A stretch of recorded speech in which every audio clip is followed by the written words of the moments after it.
Hello, my name is Caleb. I'm with Terrytown RV, and we are out here at our Jayco Alante 27A. We can do kind of a quick little orientation here. If you look up front, you have two tabs that you can push in. That is going to release the cover for the engine, so you can see some of that stuff in the engine bay. That's mainly access for service and maintenance things. This is on a Ford chassis, so most chassis related issues will go through Ford. Take a look around here.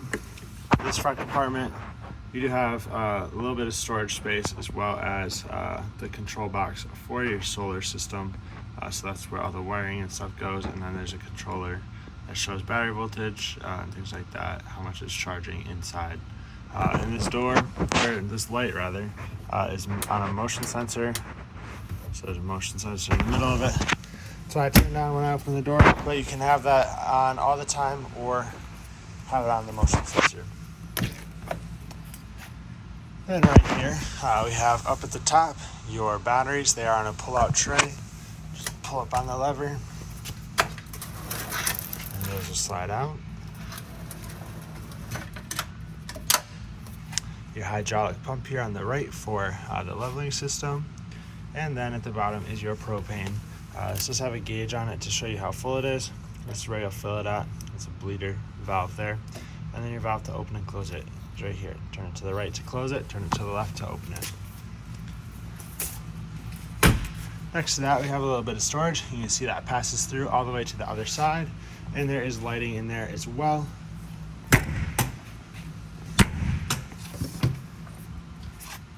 So that is your generator. This can be started and stopped from inside. If you wanted to start it and stop it from out here though too, you can do that. Just undo the locks, pick up on the door and pull it out. And then right down here at the bottom is your start stop button. This is also where you'll prime it from, so hold down the stop prime button until that red light turns on, and then you hold down start to start it. We don't have enough fuel in the system right now to start it up, but that's how they do it from out here. You can also see you have your oil fill and dipstick out here. If you ever need to top off the oil levels, or just keep an eye on that for your regular maintenance with this. Just knock it back shut. As we work our way back, in this compartment here, I'll try and get some light on it, are your black and gray slide valves. So your black tank is on the left, gray tank on the right. Handles correspond to those colors as well, just to make it a little bit easier.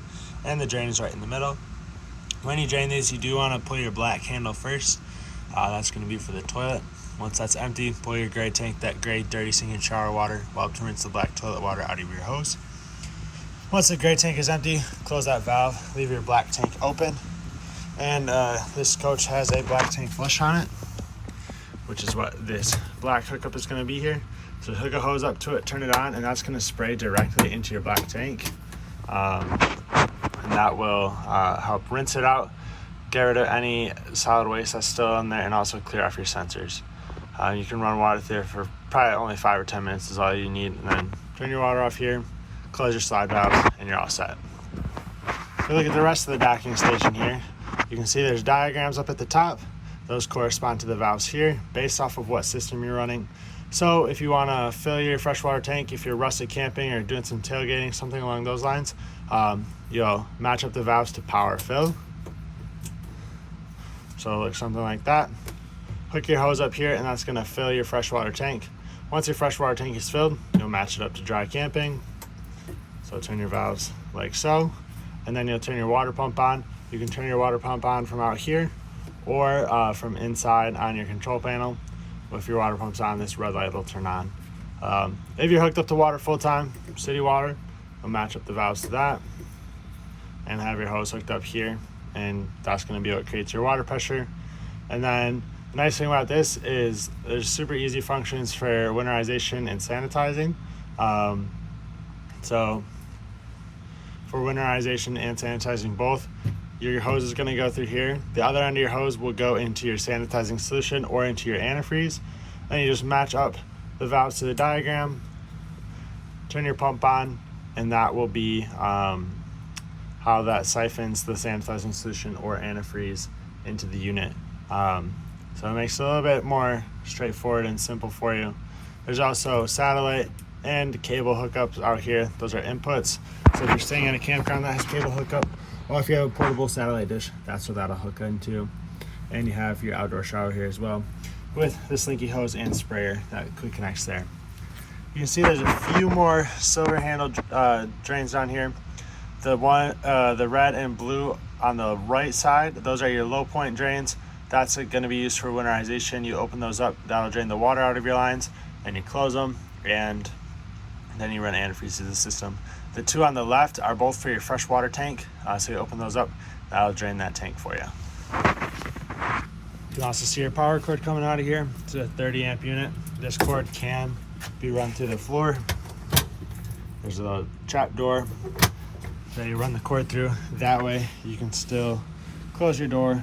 Same thing with your water. There's a hole there that you can run your hoses up through. It will probably help if you get a 90-degree elbow for the fitting here, so that hose can just go straight up and not go straight up and then have to angle in there, because that could kink it pretty easily.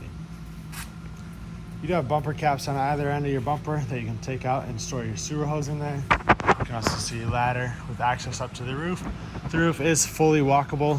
We actually encourage you to walk up there and double check maintenance things up there, like your seals, lap sealant, check your rubber roof, make sure there's no rips, tears, or anything like that in it.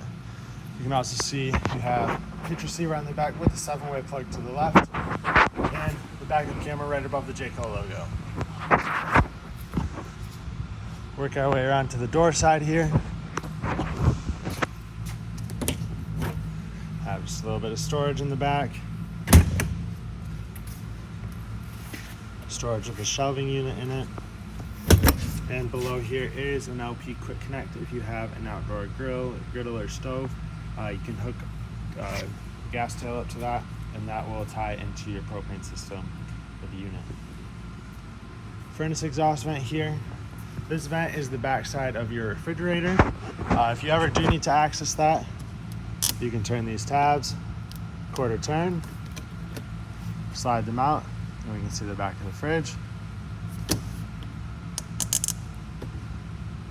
And below that is your Girard on-demand water heater.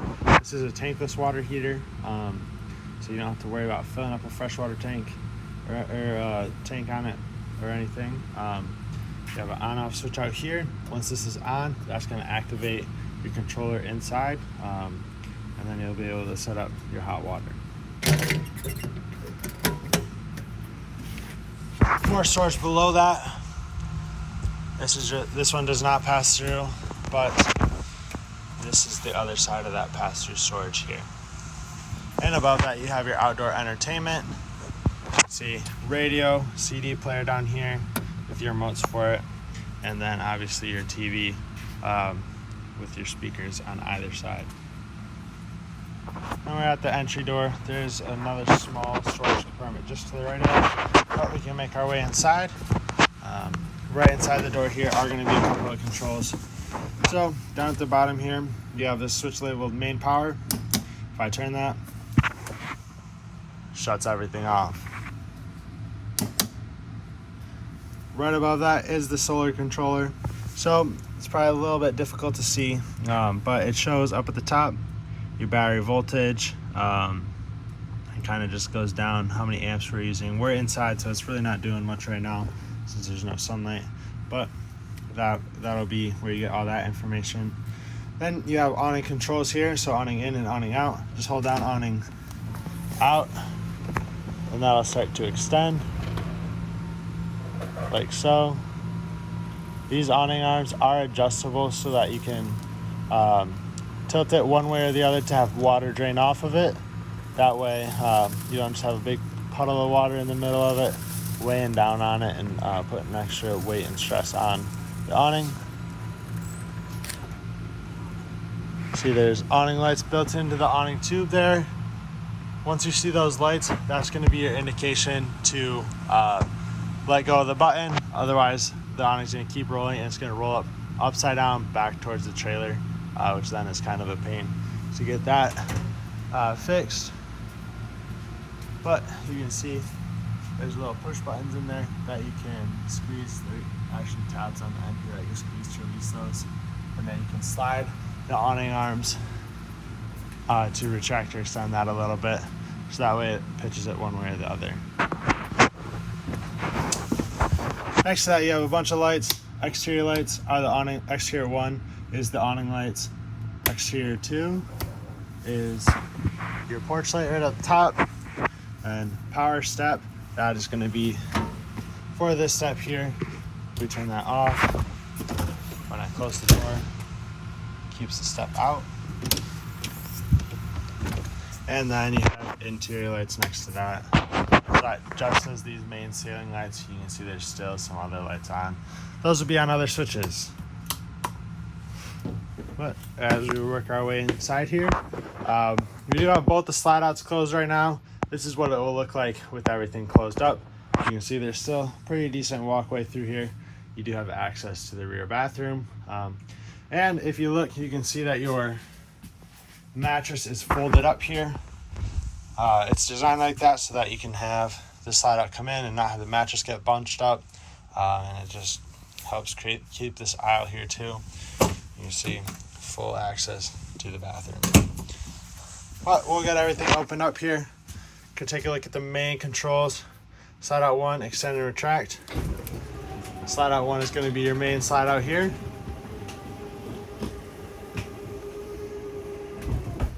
So that's fully extended. And then slide out 2 is going to be the bedroom. So hold down, extend.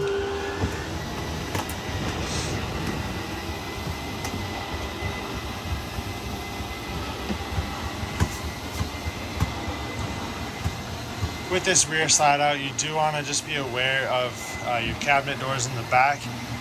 Make sure that they are properly latched and shut.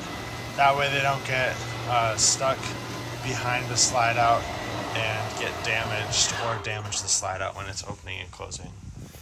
If you look underneath your bed here, there's a small storage compartment right now. All the bedding is in there. And right down here is your breakers and your fuse panels on the left. That just pops off like there, and it's labeled for you on the door. Trick is always getting it back on. There we go. Maybe. There. Alright, now we can fold the mattress out so that's fully set up for you there. You have TV up top, and below that is your thermostat for your rear AC. You can see this has, the only options on this are fan and cool, and then your temperature slider up here at the top. As far as fan speeds, here on the right, I recommend you keep it on auto. That way, once it reaches the temperature you have it set to with the slider, it shuts off and only turns on as needed. If you have it to the right here, it's just going to run all the time. And below that is your light switch. Take a look in the bathroom here now. You have your sliding glass doors. These do have a travel lock on here. This just picks up, and you want to be sure that it snaps into place there so that those doors don't move around. The toilet has a foot pedal flush down on the side. Halfway down on that is going to bring water just into the bowl, all the way down the tank. You do have your roof vent up here. Oops, I just turned it off. So there's a switch for the fan here. Oh, you don't have to reach up there and turn it on and off. Just be sure you close this vent. If it's gonna rain, obviously you don't want water inside. And I recommend you close it when you're going down the road. That way, a gust of wind or anything doesn't damage it. See, you have your light switch in here as well. And right above that is the control for the water heater. So once you turn it on outside, like I said before, that activates this switch. Then you can turn it on in here, set your temperature up or down, and then this kind of recycle button there. That's going to recirculate the water so that you can continue to have hot water. That way you can have it on demand. work our way out into the main living area and kitchen. So on the left here is your stove. You have this glass cover that folds up, makes a backsplash back there. And to light your stove, you just turn all of them, or one of them, whatever you need, to the flame icon. Turn your igniter until it lights. There's no propane right now, so it's not going to turn on. But you can see there's arrows on here pointing to the right. Turn it to the right only. If you turn it to the left, that's going to break that knob. And then for your oven, you do need to light a pilot light. It is tied into the ignition system though. So when you turn this igniter, that'll spark for the pilot light as well. So push and hold this in while you turn the igniter. Once the pilot light is lit, you can set your temperature. Then you have a light switch on here. If you push that up, it's going to do just the blue lights here. Push it down, does the blue lights, and an oven. There's a few more controls over here as well. Here, your power control system. So right now it's showing our service is 30 amp because we're plugged into 30 amp. That's the max amp that this will take because it being a 30 amp port on there. So even if you have a 50 amp plug, you're gonna have to adapt that down to 30 amp anyway. You can also set different ones. This is just gonna show what is powered if you hit the scroll. So refrigerator's powered, AC rear and front are both powered, and that's how many amps you're using. Below that is your thermostat for the main AC. Also, as you can see, it's got heat on it. So if you push it to the right, that's going to kick the furnace on. If you do the left, you have fan and cool. Once again, keep it on auto, and you have the temperature slider. And then below is the control for your inverter. So turn that on there. You will have the switch outside as well, I believe, to turn that on. But that's going to power up a couple outlets in here. Should power up a few other things as well that you can run off your batteries. And then that way, if you're not hooked up to shore power, it'll allow you to run things that normally need 110 off of your batteries, since you don't have that shore power hookup. Right up here is your microwave. Down in the corner of your counter, you do have a charging station. So 2 110 outlets, 2 USB outlets. Just be careful when you retract that back into the counter. Push that red tab in. Don't let this drop down too fast. Sometimes that can mess up the push button on the top. You have your refrigerator here. This is going to be gas and electric. So we'll turn it on. Right now it says A with a plug underneath it. So that's auto on electric. If you want to change that, you can have electric only, or the little gas drop there is going to be gas, and then back to auto. On auto, it's going to switch between gas and electric based off of what source is available. It does prefer electric, so if you're plugged in, it's going to go to that. And if it can't find the electric source, it'll switch to gas. On the right here is going to be where you set your temperature. 5 of the little snowflake icons is going to be the coldest it gets. One will just be cold. You can see it's pretty good space in there. Both sides, you got shelves in the door. We'll turn that back off though. There we go. Next you have your sofa here. It's going to be just a jackknife, so you pick up on it. You can see underneath it as well. There's a little bit of storage, but it'll lay flat, and you can use it as an extra sleeping area.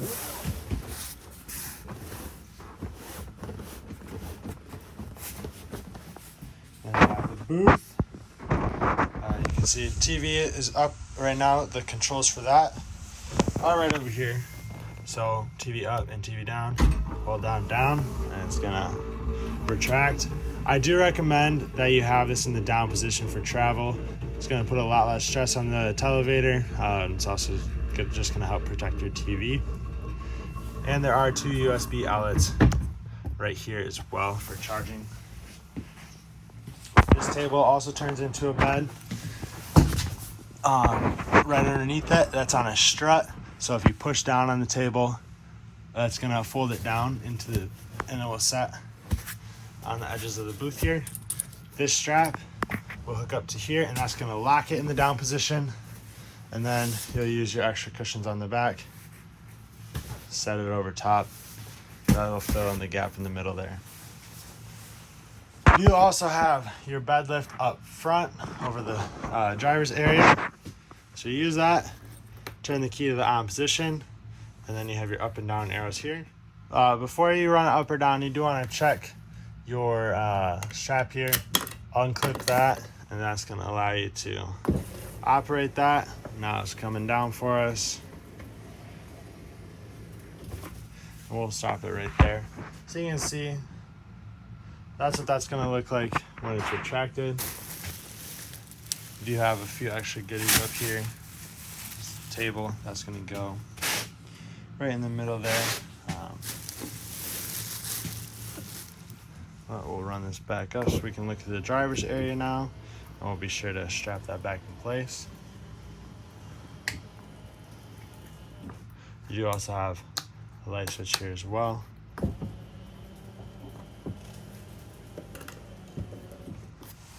And we'll lock that in. There we go. Driver's area. We got the passing lights on right now. You have a slide out little tray here, so if you're sitting in the passenger seat, you can use that. They call it a map table a lot of times for the navigator here. Put their map on, but with everything being on your phone, that's not so much a thing anymore. In the middle here, you have your radio. This is also where your backup camera is going to show up at. So if we hit the home button, you can see there's a few different things. If we click to rear camera, no signal because the ignition's not on right now. But we have the keys right here, so we'll start her up.